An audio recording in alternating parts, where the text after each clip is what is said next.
Okay, today we will be reading The Invisible Boy, written by Trudy Ludwig and illustrated by Patrice Barton.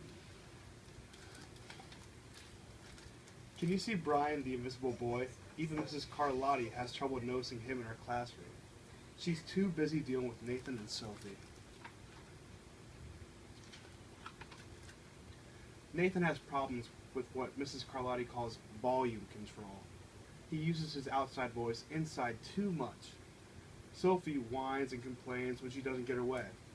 Nathan and Sophie take up a lot of space. Brian doesn't. When the bell rings for recess, Micah and JT take turns choosing kids for their kickball team.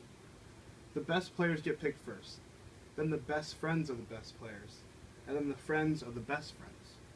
Only Brian is left, still waiting and hoping. JT glances in Brian's direction and just as quickly looks away. We've got enough players for each team, he tells the others. Let's play ball.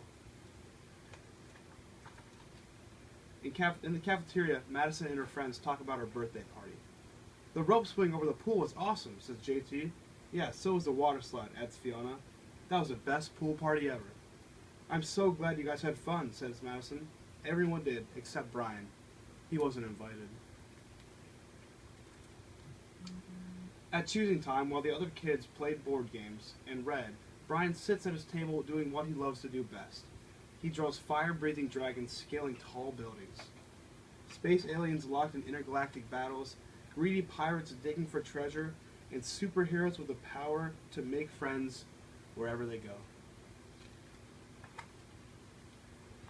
On Monday morning, Mrs. Carlotti introduces Justin, a new student to the class. Brian smiles shyly at him. Some of the other kids sneak looks at Justin, trying to figure out if he's cool enough to be their friend. They haven't quite made up their minds yet. At lunch, Madison and JT watch Justin eat with chopsticks. What's that? Asks Madison as she points at Justin's foods. It's bulgogi. Bul what? Bulgogi. It's Korean barbecued beef. My grandma makes it for me. It's really good. Do you want to try some? There's no way I'm eating bulgogi. And the kids laugh, all of them. That is, except Brian.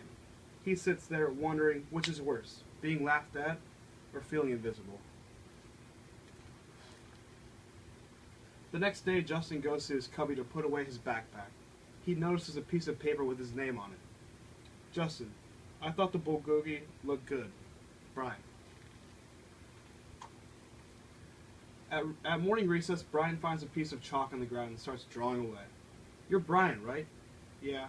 Thanks for the note. Hey, Justin, Emilio calls out from the tetherball court. You're up next.